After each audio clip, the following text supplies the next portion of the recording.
สบายดีพี่น้องสาวเพื่อนเฟซบุ๊กสาวโซเชียลทั้งหลายเนาะวันนี้พบกับอีกอย่างวะพี่ยอนแดกไม่เลือกอย่าลืมติดตามเลยเด้อกดไลค์ไล่ๆโหลดอย่าสิเบิ่งละล่ะเบิ่งแล้วก็กดไลค์นะเบิ่งเป็น100กดไลค์3 คนบ่ได้โอเคเนาะเปิดคลิปเป็นทางการโอเควันนี้เราคิดว่าอากาศมันร้อนขนาดเลยกี้นี่มานี่ทำไม่ได้หรอให้โตเฮ็ดบุอากาศร้อนแบบนี้อยู่ปากซองก็ยังร้อนพี่น้องมานี่ไปหากินส้มเลยนะไปกินส้มกินบ่โอเคเดี๋ยวมานี่เขาสิไปกินส้มเนาะตามมาเลย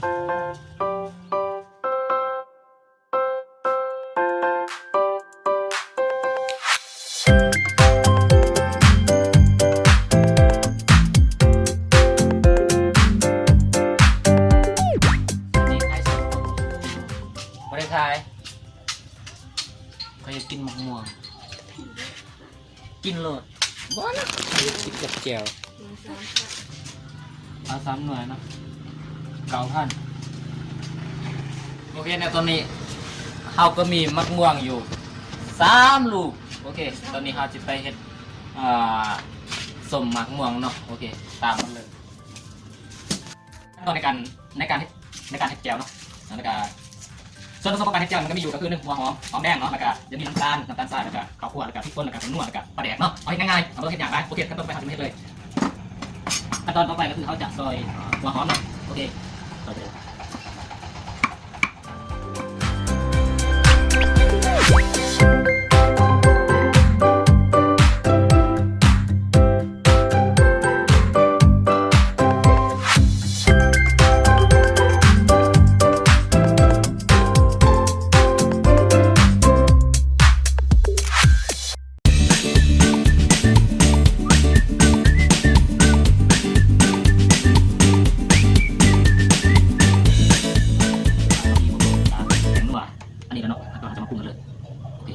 ตอนแรกเขาจะเอาพริกป่นใส่ก่อนอันนี้คือพริกป่นเขาใส่กับ2 บวกเอา3 บวกโอเคตอนนี้พริกป่นแล้วขั้นตอนต่อไปเขาจะใส่น้ำตาลเนาะโอเคใส่น้ำตาลตัวนี้แล้วก็ข้าวคั่วเนาะข้าวคั่วต้องใส่หลายก็ได้เอาใส่นิดเดียวถ้าใส่หลายมันก็เสร็จโอเคใส่พอเนาะแล้วก็ขั้นตอนต่อไปก็คือว่าเขาจะใส่หัวบัวเลยหัวแดงหัวหอมแดงเนาะโอเคมันจะแสบแสบแล้วก็โอเคเขาจะใส่แตงโมโอเคเนาะแล้วก็ต่อไปเขาจะใส่ปลาแดกโอเคเขาจะใส่ปลาแดกป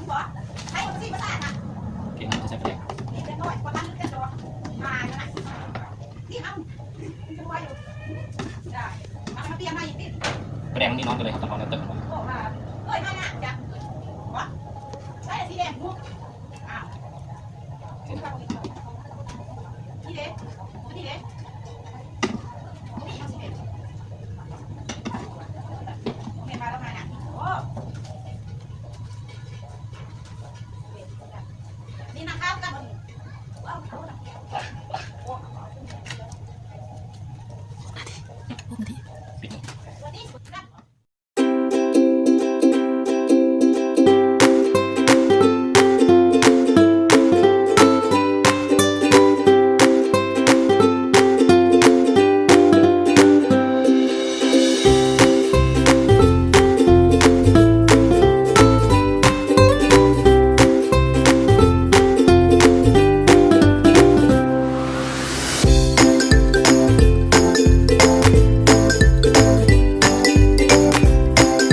สร้างซีมสม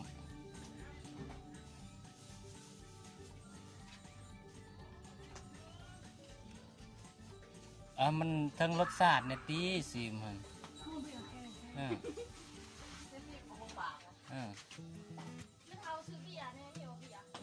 เบิ่งกล่องนะเป็นจะได้แซ่บอยู่บ่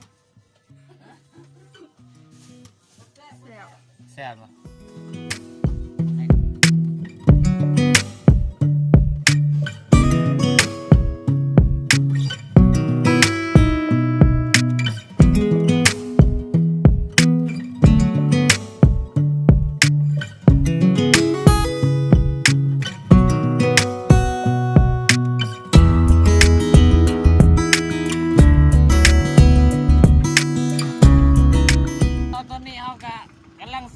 เอาสมไปให้เขาสิกินหรือบ่อันนี้เขาบ่ฮู้ Welcome to ปากซองพี่นี่อย่าลืมกดไลค์กดแชร์เพชรพี่ยอนแดกมาเดือ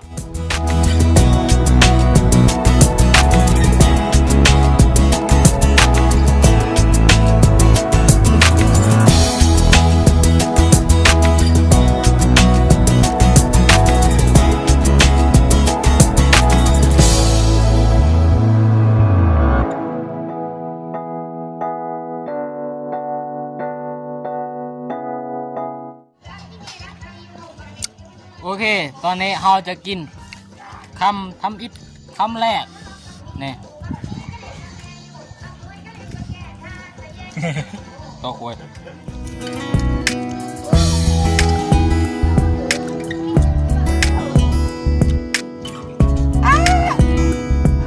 ชมมากเลยแซ่บ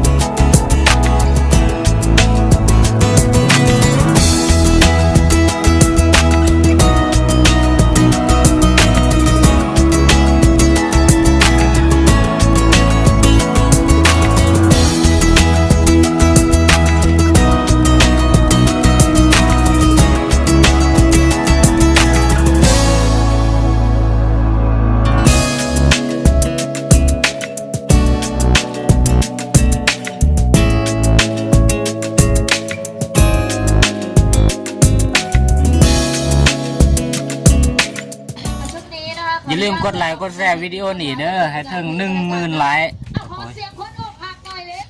เพื่อเป็นกำลังใจในการสร้างคลิปของพี่ยอนต่อไปเนาะโอเคสุดท้ายนะบ่มีหยังหลายก็จะขอปิดคลิปเพียงเท่านี้สุดท้ายก็ทุกคนถ้าว่าอยากกินสมแบบนี้สามารถเฮ็ดได้ซึ่งว่าการเฮ็ดนี่วิธีเฮ็ดก็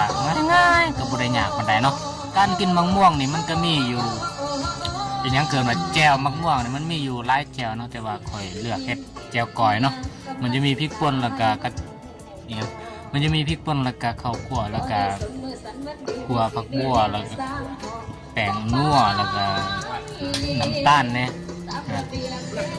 แล้วก็ปลาแดกเนาะโอเคเนาะได้เลย